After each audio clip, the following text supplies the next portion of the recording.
यहाँ आकर जो कजरी महोत्सव का जो कार्यक्रम था उसके बारे में क्या कहना चाहेंगे उत्तर भारतीय समाज को लेकर? नहीं, देखिए कि आज जो हमारा भूमियार ब्राह्मण समाज है, आज उस समाज के बीच में कजरी महोत्सव का बहुत बड़ा कार्यक्रम यहाँ पे चल रहा है। हमारे सभी उत्तर भारतीय समाज और हमारे सभी भूमियार समाज के लोग यहाँ पर आए हैं।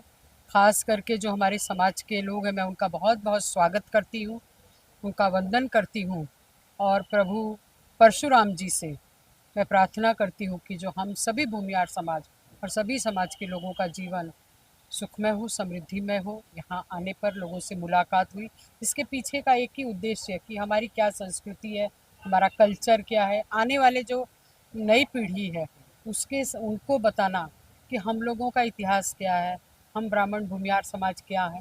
ये सारे विषय को लेके ये भूमियार ब्राह्मण मंच इस मंच लेकर आया हुआ है। मैं सारे टीम को बहुत बहुत अभिनंदन करती हूँ और उनका बहुत बहुत आभार व्यक्त करती हूँ। धन्यवाद। के बारे में क्या कहना चाहेंगे और किस तरह से भूमिहार समाज को आगे डेवलप करना चाहिए? देखिए, किसी भी समाज को आगे बढ़ने के लिए उसको सबसे पहले देश के बारे में सोचना चाहिए, फिर धर्म के बारे में सोचना चाहिए, फिर अपने समाज के बारे में और फिर अपने बारे में सोचना चाहिए। और अगर आप भूमियार हैं तो आप लैंडेड बैकग्राउंड से आते हैं, काफ़ी कर्मठ होते हैं, और अगर आपको आगे बढ़ना है तो अपनी इस कर्मठता को इस्तेमाल करके थोड़ा सा माइंड को हमको खोलना पड़ेगा, और हमें लोगों के साथ कोऑपरेट करके कलेक्टिवली आगे बढ़ना पड़ेगा। भूमियार समाज के अंदर स्ट्रेंथ और वीकनेस सेम है। हम लोग बहुत सेल्फ कॉन्फिडेंट और प्राउड होते हैं, और उसी चक्कर में हमारी आपस में जो है गैप्स रहते हैं। अगर हम उसको तोड़ के बाकी दूसरे समाजों से सीखे, जैसे मारवाड़ी समाज वगैरह है जो एक दूसरे को आगे बढ़ाता है, तो शायद हम लोग बहुत आगे जा सकते हैं। आपकी सोच के मुताबिक भूमिहार समाज को आने वाले दिनों में क्या करना चाहिए जिससे अपने समाज का और प्रतिष्ठा बढ़े? भूमियार समाज के पास बहुत बढ़िया लीडरशिप है, पॉलिटिकल लेवल पे भी और आई थिंक गवर्नमेंट के अंदर भी।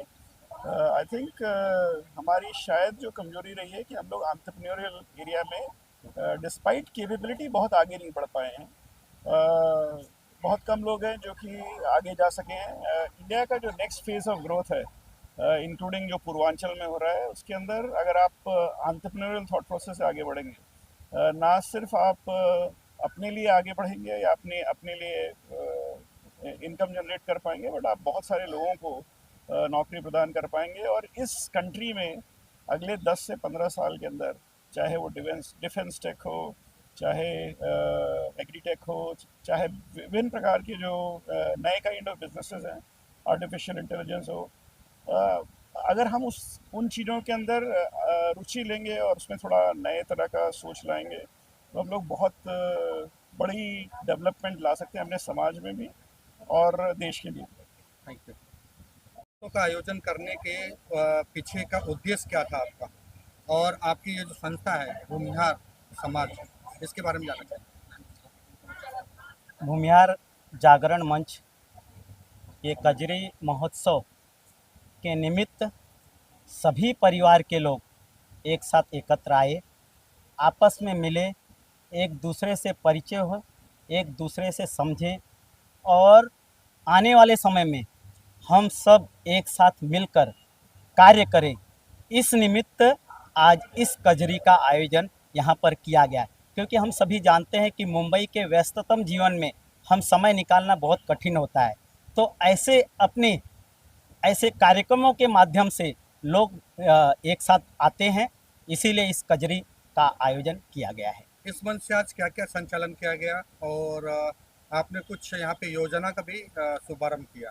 जी, ये कजरी महोत्सव के निमित्त जो भी समाज के आज यहाँ परिवार के साथ आए हैं, तो भूमिहार जागरण मंच का जो उद्देश्य है और लक्ष्य है, आने वाले समय में अपने समाज का जो अंतिम व्यक्ति है वो किस किस परेशानियों से गुजरता है, ये वही समझता है। और समाज ये स्वाभिमानी समाज है, तो किसी से कहता नहीं, लेकिन उसी समाज में कुछ सक्षम लोग भी हैं।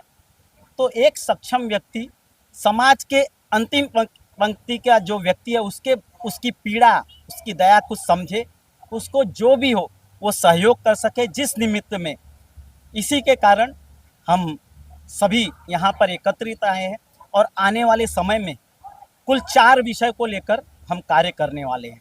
पहला, हम सभी को पता है कि हेल्थ विषय, मतलब जब भी हेल्थ का आता है तो परिवार टूट जाता है, तो उसके पीछे खड़ा रहना समाज, तो कहीं ना कहीं वो खड़ा हो पाएगा।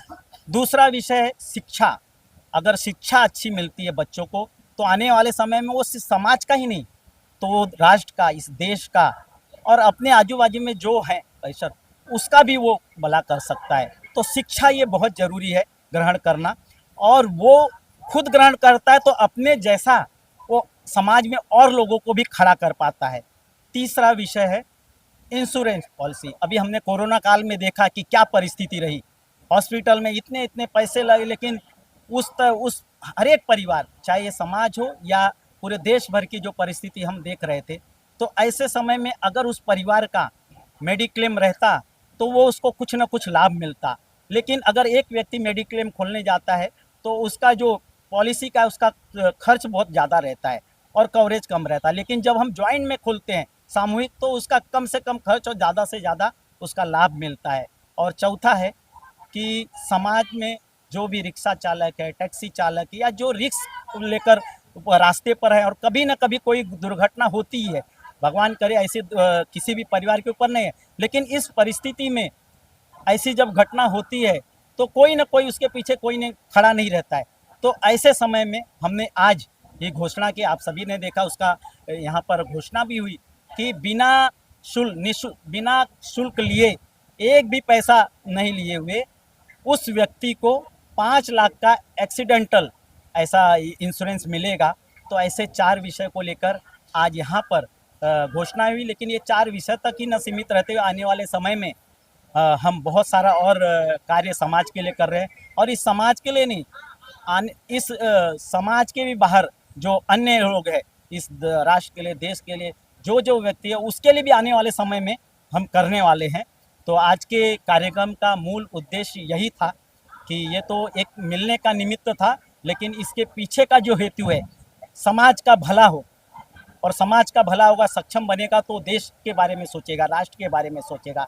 तो कुल मिलाकर आज आप सभी देखें कि कितनी बड़ी संख्या में इस बरसात के बीच में यहाँ पर समाज आया, और यहाँ से पॉजिटिव कुछ विषय लेकर यहाँ से जाएगा। और इसीलिए आज इस कार्यक्रम का जो भूमिहार जागरण मंच है, उसका आज नियोजन किया गया। धन्यवाद। कहना चाहेंगे या जो ऑर्गेनाइजर लोग हैं या भावेश भाई के बारे में? भावेश भाई को मैं पिछले 10-12 साल से जानता हूँ। पहली बार मैंने भूमिहार जागरण मंच का प्रोग्राम अटेंड किया है। भूमिहार होने के बावजूद मुझे नहीं मालूम था कि इतने भूमिहार भाई बंधु यहाँ पर हैं। बहुत ही अच्छा प्रोग्राम रखा। आगे से मैं उनके साथ हमेशा जुड़ा रहूँगा। आशा करता हूँ कि इस तरह के प्रोग्राम आगे होते रहेंगे। धन्यवाद। विक्रम, आपको करने में कितना समय गया और किस तरह का वर्क रहा आपकी टीम का पूरा? अभी पिछले 6 महीना से अगर आप देखें तो पिछले 6 महीना से इस कार्यक्रम की तैयारी चल रही थी, और नियमित महीने में 2-3 बार हम लोग का बैठना हो रहा था, तब जाके ये प्रोग्राम फाइनल हुआ और इतना सक्सेसफुल हुआ। कौन कौन से अतिथि का उपस्थिति रही यहाँ पे? विनीत राय जी, आपने देखा विनीत राय जी आए, उनका मेन उपस्थिति रहा। मुख्य अतिथि के रूप में उन्होंने अपना सहयोग दिया। उसके अलावा और 3-4 लोग थे जिन्होंने सहयोग दिया, वो सबको हम लोग यहाँ पे बुला के ये किए। धन्यवाद। की मेहनत आज आपकी ये रंग लाई है, और मुख्य अतिथि में कौन कौन आए थे? संजय जी, ये मेहनत तो लगभग 1-1.25 महीने से हो रही थी, और मेहनत तो सही में आज रंग लाई। ऐसा लगता है कार्यक्रम की सफलता को देखते हुए, ऐसा लगता है कि शायद हम सबकी मेहनत का परिणाम रहा ये। और मुख्य अतिथि के तौर पर आविष्कार ग्रुप के प्रमुख श्री विनीत राय जी आए थे। हमारी यहाँ से एमएलए श्रीमती विद्या ठाकुर जी आई थी, और भी बहुत सारे गणमान्य व्यक्ति थे, और जिन लोगों ने इस कार्यक्रम की सफलता में सहयोग दिया और कार्यक्रम में को 4 चांद लगाया।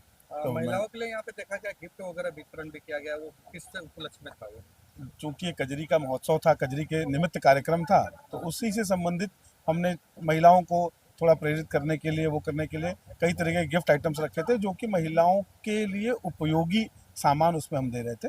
जैसे कि कुछ एक गिफ्ट हैम्पर जो हमने महिलाओं को दिया, उसमें बेसिकली महिलाओं के को हाइजीन और उनके मतलब उसमें कुछ खाद्य सामग्रियाँ थी जो कि पोषक तत्वों से भरपूर है।